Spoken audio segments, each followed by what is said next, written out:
제가 한 3개월 전쯤에 비트코인 현물 ETF 영상을 올렸다가 한동안 관련 영상을 안 올렸었는데요. 이유는 제 예상보다 가격이 너무 많이 올라서 그동안 수익을 못 먹은 충격과 공포에 한동안 차트를 멀리하고 일부러 애써 외면해왔습니다. 지금은 다시 마음을 추스리고 영상을 올리는 건데요. 제 원칙에 따라 그동안 현물 매수는 일절하지 않았고요. 당분간도 할 생각이 없습니다. 자, 그럼 본론으로 들어가서 결국 SEC는 원치 않는 비트코인 현물 ETF 승인을 진행했습니다. 이제 투자자들의 포커스는 승인이 되었으니 그럼 앞으로 얼마나 많은 자금이 유입될까에 쏠려 있는데요. 자금이 어느 정도 유입되었는가에 대해 알아보기 전에 기본 정보 먼저 정리해보고 가도록 하겠습니다. 이번에 승인된 비트코인 ETF는 이렇게 총 11개고요. 거래가 가능한 주요 거래소로는 뉴욕 증권거래소 아카, 시카고 옵션거래소 BZX, 그리고 나스닥 이렇게 총 3개의 거래소에서 거래가 가능합니다. 수수료는 최소 0.2%에서 최대 1.5%까지 부과를 하는데 펀드끼리 경쟁이 치열해서 초기에 수수료를 깎아주는 펀드도 있습니다. 예를 들어 블랙록의 IBIT는 12개월 동안 0.12%를 부과하고 다만 12개월 전에 50억 달러가 넘어가면 원래 수수료인 0.2%를 부과한다고 합니다. 여기서 주목할 부분은 그레이스케일이 압도적으로 가장 많은 수수료를 부과하는 걸 확인할 수가 있습니다. 그럼 모든 투자자들의 관심에 쏠려 있는 거래량과 자금 유입을 한번 살펴보겠습니다. 다들 아시겠지만 자금 유입량에 투자자들의 관심이 쏠려 있는 이유는 다른 상황이 모두 동일하다고 가정했을 때 유입되는 자금이 많아서 펀드가 커지면 커질수록 기초자산인 비트코인의 가격이 올라갈 가능성이 크기 때문입니다. 거래 첫날부터 다양한 추측들이 많았는데 4.6 빌리언 달러 가량의 거래량이 있었다고 발표되었지만 GBTC에 있던 펀드들이 수수료가 싼 기타 ETF로 자금이 옮겨간 거라 실제 유입된 금액은 제로다 라는 등 여러 가지 추측성 뉴스들이 많았습니다. 여기 실제 발표된 거래량을 보면 그레이스케일의 거래량과 다른 10개 펀드 거래량 합이 공교롭게도 거의 비슷해서 그레이스케일에 있던 펀드가 빠져나와서 타 펀드들로 이동했다. 그래서 실제 유입량은 거의 없을 수도 있다라는 추측이 꽤 많았습니다. 하지만 거래량이란 건 특정 기간 동안 참가자들의 매수 매도량의 합이고 이 정보만 가지고는 순유입량이나 유출량은 알 수가 없기 때문에 정확한 정보는 아니었고요. 최근에 블룸버그 ETF 애널리스트가 공개한 데이터를 같이 한번 보도록 하겠습니다. 이 블룸버그 데이터를 보면 3일 동안 약 10빌리언 달러의 거래량이 있었고 그레이스케일에서는 약 1.2빌리언 달러가 3일 동안 빠져나갔습니다. 자금 총 유입량은 그레이스케일에서 빠져나간 자금을 제외하면 약 737밀리언 정도의 자금이 순 유입되었다고 나와 있습니다. 하나로는 약 1조 정도가 유입된 거죠.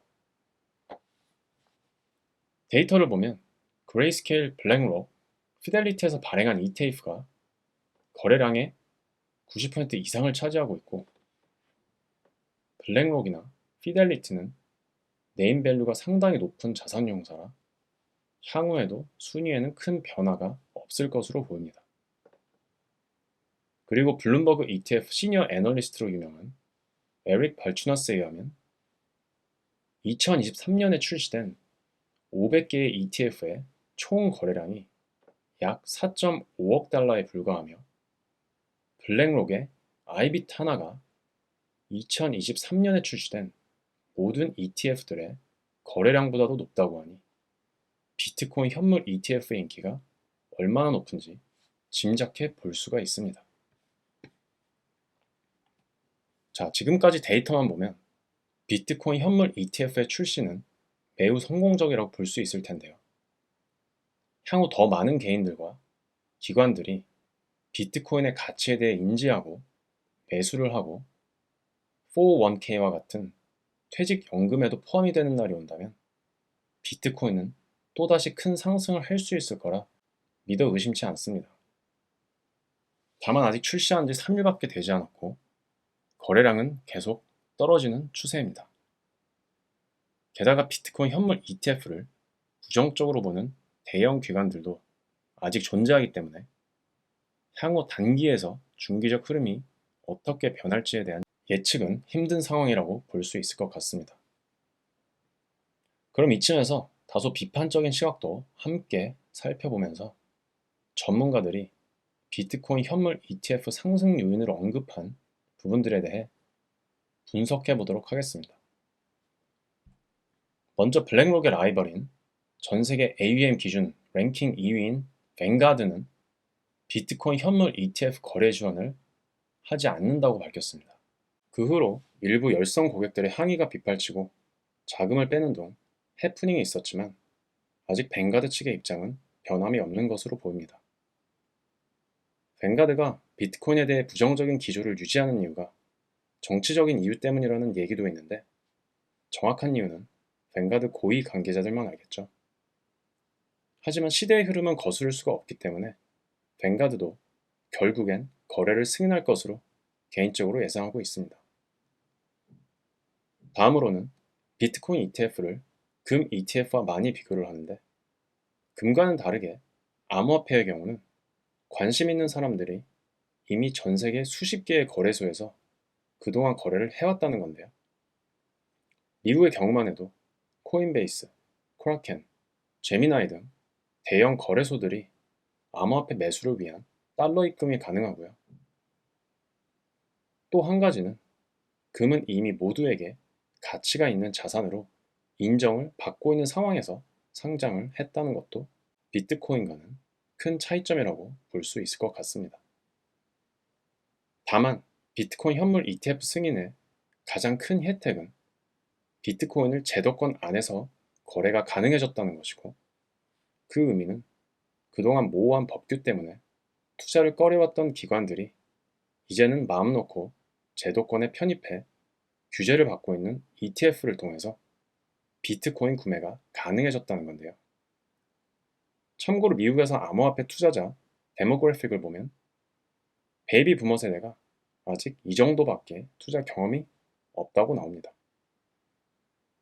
그래서 만약 이들을 타겟으로 하고 기관들까지 서서히 참여를 한다면 향후에 수요는 당연히 늘어날 수밖에 없을 거라고 예상하고 있습니다. 그리고 ETF가 상장하면 그동안 거래소 가입이 어려워서 또는 보안 이슈로 인해 암호화폐 투자를 못한 사람들이 매수를 할 거라는 주장도 많은데 저는 개인적으로 이런 이유 때문에 암호화폐에 원래 관심이 있던 투자자들이 거래를 하지 않는 경우는 많지 않았을 것 같습니다. 왜냐면 나이가 60, 70이 넘어도 주식 투자 하시는 분들은 다 배워서 하시거든요. 근데 주식 투자하려고 증권사에 가입하고 계좌 만드는 게 암호화폐 거래소 가입하는 것보다 더 쉽냐라고 생각해 본다면 그건 결국 의지에 대한 문제라고 생각되기 때문에 암호화폐 투자에 대한 의지가 있는 투자자들은 나이에 관계없이 투자를 진행해 왔을 거라고 저는 개인적으로 생각합니다. 보안 역시 가격이 올라서 돈을 벌 수 있다는데 보안에 대해 미리 걱정하는 투자자들은 그리 많지 않을 거라 추측합니다. 그래서 결국 비트코인 현물 ETF 성공의 관건은 그동안 암호화폐 거래소를 통해서 충분히 투자가 가능했음에도 불구하고 하지 않았던 사람들을 과연 어떻게 설득할 수 있을 것인가? 그리고 암호화폐에 대해서 아직도 부정적인 정부 인사들이 많은 상황에서 어떻게 더 많은 기관들의 투자를 이끌 수 있을 것인가? 이 정도인 것 같습니다. 또 한 가지 짚고 넘어가야 할 것은 운용사들이 너도 나도 ETF를 발행하는데 다 이유가 있다는 건데요. 물론 비트코인의 가치에 대해 이해하고 인정하는 운용사들도 있지만 그걸 떠나서 특정 자산에 대해 수요가 충분하다면 운용사 입장에서는 결국 수수료로 돈을 버는 구조이기 때문에 발행을 안 할 이유가 없습니다. 물론 지금은 경쟁이 치열해서 수수료가 낮거나 할인 혜택을 주는 운용사들이 많기 때문에 수익이 매우 미미할 수도 있겠지만 향후 다양한 암호화폐 ETF를 발행한다면 엄청난 수수료를 벌어들일 것이라고 예상해 볼 수가 있겠습니다. 심지어 비트코인 ETF 같은 경우는 비트코인만 기초자산으로 보유하고 있기 때문에 분산 투자도 되지 않아서 사실상 ETF를 사지 않고 일반 암호화폐 거래소에서 개별적으로 매수를 하는 게 비싼 수수료를 내지 않아도 되기 때문에 경제적으로 이익이라고 볼 수 있습니다. 마지막으로 국내 상황을 살펴보면 이게 17일 날 나온 뉴스인데요. 역시 예상대로 비트코인 현물 ETF는 국내에서 거래가 불가하다고 다시 한번 선을 그었습니다. 이유는 현행 자본시장법에 따르면 기초자산에 가상자산은 제외가 되어 있기 때문이라고 합니다. 지금까지 비트코인 현물 ETF 출시 후 상황에 대해 분석을 해봤는데요. 결론적으로는 출시는 매우 성공적이었고 많은 자금이 유입되었지만 이제 막 출시한 상품이고 단기간에 개인과 기관 투자자들이 유입되기보단 장기적인 관점에서 투자를 하는 게 맞는 것 같다는 게 제 의견입니다. 자, 그럼 오늘 영상은 여기서 마치도록 하겠고요. 도움이 되셨다면 구독과 좋아요 부탁드리겠습니다. 감사합니다.